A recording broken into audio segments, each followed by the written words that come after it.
mengenai poin pembahasan. Topik yang akan kita bahas yaitu adalah latar belakang, yang kedua adalah studi kasus, yang ketiga adalah pembahasan, dan yang terakhir adalah kesimpulan dan saran. Langsung saja kita ke slide selanjutnya, yaitu latar belakang.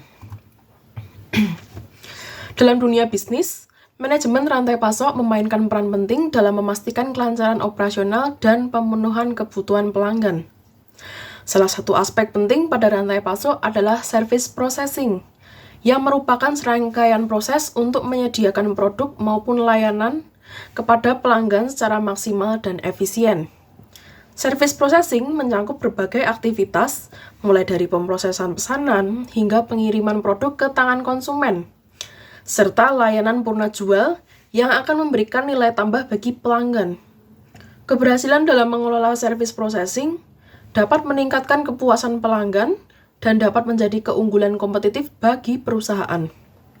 Sebaliknya, jika terjadi kegagalan dalam proses tersebut, akan sangat berdampak bagi perusahaan, seperti keterlambatan pengiriman yang dapat menurunkan reputasi perusahaan, kerugian finansial, bahkan kehilangan pelanggan.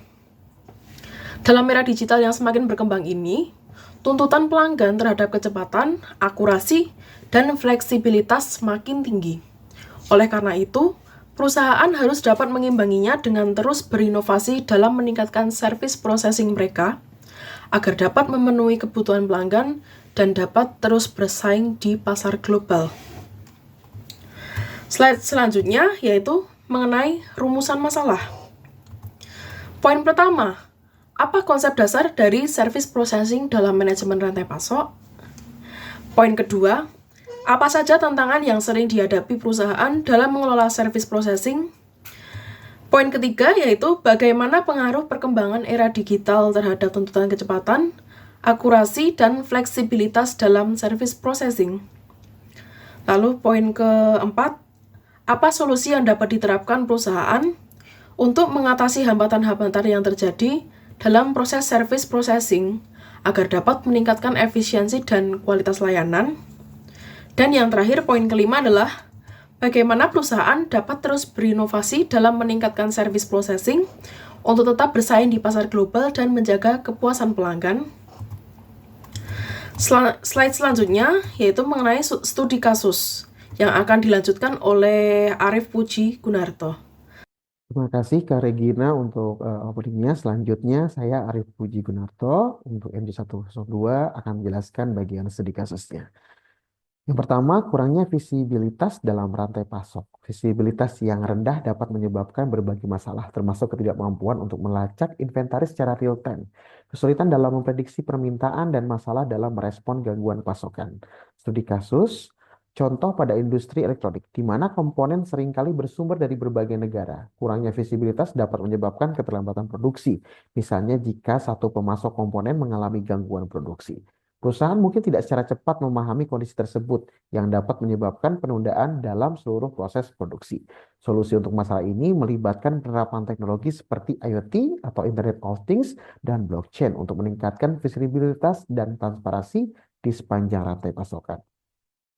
Yang kedua, permintaan yang tidak terduga dan perubahan pasar. Fluktuasi permintaan adalah masalah yang sering dihadapi dalam SCM. Ketika terjadi permintaan berubah secara drastis, perusahaan seringkali kesulitan untuk menyesuaikan inventaris dan produksi mereka. Hal ini dapat menyebabkan kelebihan stok atau overstocking atau kekurangan stok, stock outs, yang keduanya dapat berdampak negatif pada bisnis. Studi kasusnya, contoh pada industri retail, perubahan musiman dan tren konsumen yang cepat dapat menyebabkan fluktuasi permintaan yang signifikan. Misalnya, permintaan yang tidak terduga untuk produksi tertentu selama musim liburan dapat menyebabkan kekurangan stok. Sementara overstocking pada produk yang tidak laku dapat mengakibatkan biaya penyimpanan yang tinggi. Untuk mengatasi masalah ini, perusahaan perlu memiliki strategi perencanaan permintaan yang lebih baik, menggunakan data analitik untuk mengidentifikasi tren dan memprediksi perubahan permintaan yang mungkin terjadi. Yang ketiga, manajemen inventaris yang tidak efisien. Manajemen inventaris adalah salah satu aspek paling penting dalam SCM, dan kesalahan dalam manajemen inventaris dapat menyebabkan berbagai masalah, termasuk kelebihan stok, kekurangan stok, dan biaya penyimpanan yang tinggi. Manajemen inventaris yang tidak efisien juga dapat menyebabkan penurunan kualitas produk. terutama untuk barang-barang yang memiliki umur simpan yang pendek sehingga memiliki sebuah resiko terhadap perusahaan. Studi kasusnya contoh pada perusahaan makanan dan minuman. Dalam industri makanan dan minuman, manajemen inventaris yang tidak efisien dapat menyebabkan pemborosan yang signifikan. Misalnya, jika inventaris makanan tidak dikelola dengan baik, produk dapat kedaluarsa sebelum terjual, menyebabkan kerugian finansial. Untuk mengatasi masalah ini, perusahaan dalam industri ini seringkali mengadopsi sistem manajemen inventaris berbasis teknologi yang dapat melacak umur simpan produk secara real time dan mengoptimalisasi rotasi stok sehingga kontrol terhadap masa kadaluarsa dapat terkendali dengan baik. Yang keempat, gangguan dalam rantai pasokan. Gangguan dalam rantai pasokan dapat terjadi karena berbagai alasan. Salah satunya jika terjadi bencana alam, masalah politik, atau gangguan di pihak pemasok. Gangguan ini dapat menyebabkan keterlambatan dalam produksi, peningkatan biaya, dan penurunan kepuasan pelanggan. Studi kasusnya, contoh pada industri otomotif yang sangat rentan terhadap gangguan rantai pasokan karena ketergantungan pada pemasok global untuk komponen-komponen utamanya. Misalnya, gangguan produksi pada salah satu pemasok komponen utama dapat menyebabkan penundaan produksi di seluruh pabrik, yang pada gilirannya dapat mempengaruhi kemampuan perusahaan untuk memenuhi permintaan pasar. Yang kelima, biaya logistik yang tinggi. Biaya logistik adalah salah satu komponen biaya terbesar dalam SCM, terutama bagi perusahaan yang mengoperasikan jaringan distribusi global. Biaya logistik yang tinggi dapat disebabkan oleh berbagai faktor. Salah satu contohnya pada biaya bahan bakar yang tinggi dan masalah dalam manajemen rute serta biaya transportasi. Studi kasusnya contoh pada industri e-commerce sangat sensitif terhadap biaya logistik, terutama dengan meningkatnya permintaan untuk pengiriman cepat dan gratis. Misalnya perusahaan e-commerce yang mengirim produk ke berbagai negara seringkali menghadapi biaya pengiriman yang tinggi dan kompleksitas dalam manajemen rute. Untuk mengatasi masalah ini, perusahaan e-commerce perlu mengadopsi teknologi manajemen transportasi manajemen sistem atau disebutnya, yang dapat mengoptimalkan rute pengiriman, mengurangi waktu tempuh, dan mengurangi biaya bahan bakar, dan dapat mencapai efisiensi biaya operasional perusahaan. Nah, selanjutnya untuk pembahasan akan disampaikan oleh Kak Silvi. Terima kasih. Baik, terima kasih Kak Arif atas waktunya. Selanjutnya saya akan melanjutkan pembahasan mengenai konsep service processing dalam SCM atau Supply Chain Management dengan saya sendiri, Nurlela Silviani dari kelas manajemen 102. Teman-teman, seperti yang kita ketahui, service processing dalam SCM adalah sebuah proses pengelolaan layanan dalam rantai pasok yang bertujuan untuk memastikan kelancaran pemenuhan permintaan pelanggan dengan kualitas yang tinggi dan juga waktu yang efisien. Jadi dalam rantai pasok berbasis layanan, koordinasi antara berbagai pihak seperti pemasok, distributor, lalu juga penyedia logistik, dan tentunya pelanggan akan sangat penting untuk memastikan layanan berjalan tanpa adanya gangguan dan juga hambatan. Nah, lalu ada juga beberapa komponen utama dalam service processing. Yang pertama yaitu order management atau manajemen pesanan. Yang kedua ada customer relationship management atau CRM. Yang kedua ada service level agreement. Yang keempat ada reverse logistik. Dan yang terakhir ada performance monitoring and continuous improvement. Lalu apa saja sih tujuan utama dalam service processing itu? Tujuan utama dalam service processing adalah untuk meningkatkan efisiensi operasional, lalu yang kedua untuk memastikan ketepatan waktu dalam pengiriman, yang ketiga untuk meningkatkan kepuasan pelanggan, yang keempat untuk mengoptimalkan biaya operasional, dan yang terakhir adalah untuk meminimalkan resiko dan juga kesalahan dalam rantai pasok itu sendiri. Selanjutnya yaitu komponen utama service processing dalam supply chain management atau SCM. Yang pertama itu ada order processing atau bisa disebut dengan pemrosesan pesanan, di mana ini merupakan tahap awal dalam rantai pasok di mana pesanan pelanggan diterima dan diproses sebelum dikirimkan. Yang pertama ada order entry, yaitu penerimaan pesanan melalui berbagai saluran seperti media WhatsApp atau mungkin website atau juga telepon ataupun mungkin media komunikasi atau sistem otomatis lainnya. Yang kedua ada order validation. Jadi di sini adalah untuk memeriksa ketersediaan barang, harga dan juga data pelanggan itu sendiri.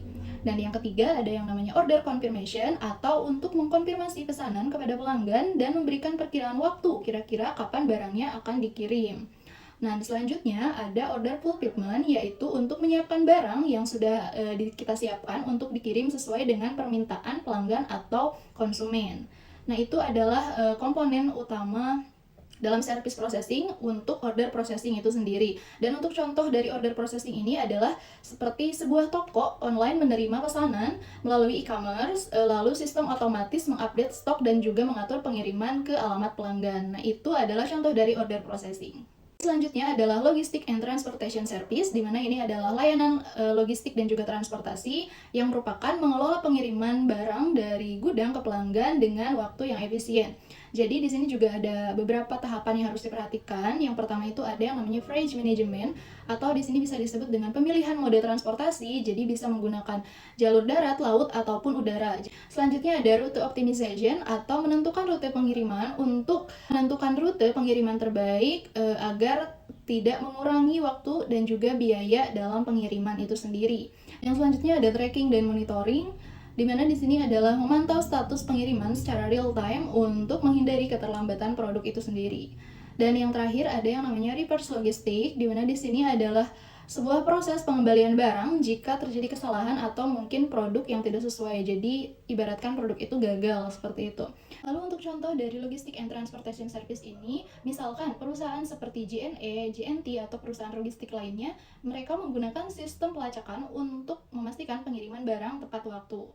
Dan yang selanjutnya ada yang namanya inventory management atau manajemen inventaris, di mana di sini adalah mengelola persediaan barang untuk memenuhi permintaan pasar tanpa ada kelebihan atau kekurangan stok. Jadi istilah yang harus kita perhatikan yang pertama itu ada yang namanya stock control, atau di sini memastikan jumlah stok yang cukup untuk memenuhi kebutuhan pelanggan. Selanjutnya ada juga yang namanya demand forecasting, di mana di sini kita harus memprediksi permintaan pasar untuk menghindari overstock dan juga stock out. Dan yang selanjutnya ada yang namanya warehouse management, di mana di sini adalah pengelolaan gudang untuk penyimpanan dan distribusi yang lebih efektif. Dan yang terakhir ada just in time atau JIT, di mana di sini adalah sistem penyimpanan minimal agar barang diproduksi atau dikirim hanya pada saat waktu yang dibutuhkan saja. Nah, untuk contohnya sendiri, misalkan perusahaan retail seperti Indomaret dan Alfamart menerapkan sistem manajemen stok otomatis agar tidak kehabisan barang yang laris pada saat itu di pasaran. Selanjutnya kita akan bahas tentang supplier and vendor management, di mana ini adalah manajemen pemasok dan vendor, yang artinya mengelola hubungan dengan pemasok agar bahan baku atau produk yang dibutuhkan selalu tersedia dalam kualitas dan waktu yang tepat. Di dalam supplier and vendor management, kita juga harus memperhatikan hal-hal yang sangat penting, yaitu diantaranya ada supplier selection, di mana di sini kita harus memilih pemasok yang dapat memberikan bahan baku dengan kualitas terbaik dan juga harga yang bisa bersaing. Yang selanjutnya kita juga harus memperhatikan kontrak manajemen, di mana di sini adalah untuk mengelola kontrak dengan pemasok untuk memastikan kepatuhan terhadap kesepakatan itu sendiri. Dan yang ketiga ada yang namanya sistem performance evaluation, atau di sini kita harus menilai kinerja pemasok berdasarkan ketepatan waktu, kualitas produk, dan juga biayanya. Dan yang terakhir ada yang namanya risk management, atau mengelola risiko terkait ketergantungan pada suatu pemasok atau kemungkinan gangguan rantai pasok itu sendiri. Nah, untuk contohnya sendiri dalam supplier and vendor management adalah sebuah perusahaan otomotif seperti Toyota bekerja dengan banyak pemasok suku cadang untuk mengurangi risiko keterlambatan produksi. Dan yang selanjutnya kita akan bahas mengenai customer support and after sales service, di mana ini adalah layanan pelanggan dan purna jual, tentunya untuk memberikan dukungan kepada pelanggan setelah pembelian untuk juga meningkatkan kepuasan dan juga loyalitas mereka. Yang pertama ada customer support, yaitu memberikan bantuan teknis dan juga menjawab pertanyaan untuk pelanggan itu sendiri. Yang kedua yaitu warranty and repair service, yaitu menyediakan layanan garansi dan juga perbaikan jika ada kerusakan pada produk. Dan yang ketiga ada yang namanya returns and refunds, yaitu untuk mengatur kebijakan pengembalian barang dan juga pengembalian dana jika memang terjadinya kerusakan dalam barang itu sendiri.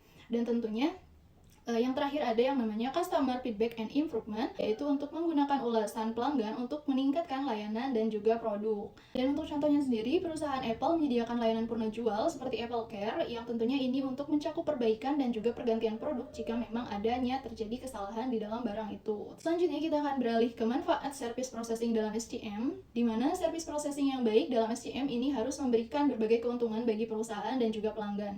Di antaranya yang pertama ada yang namanya efisiensi operasional, di mana ini adalah untuk mengurangi waktu proses pemesanan dan juga pengiriman. Selanjutnya juga untuk meminimalkan kesalahan dalam inventaris dan pemrosesan pesanan itu sendiri. Yang kedua ada yang namanya peningkatan kepuasan pelanggan, di mana ya ini untuk memastikan produk sampai tepat waktu dan juga dalam kondisi yang baik. Dan tentunya untuk memberikan layanan purna jual yang cepat dan juga responsif. Nah, yang ketiga ada yang namanya penghematan biaya, yaitu untuk mengurangi biaya penyimpanan dengan sistem inventaris yang lebih efisien, dan tentunya juga untuk mengoptimalkan rute dan juga metode transportasi untuk mengurangi biaya pengiriman itu sendiri.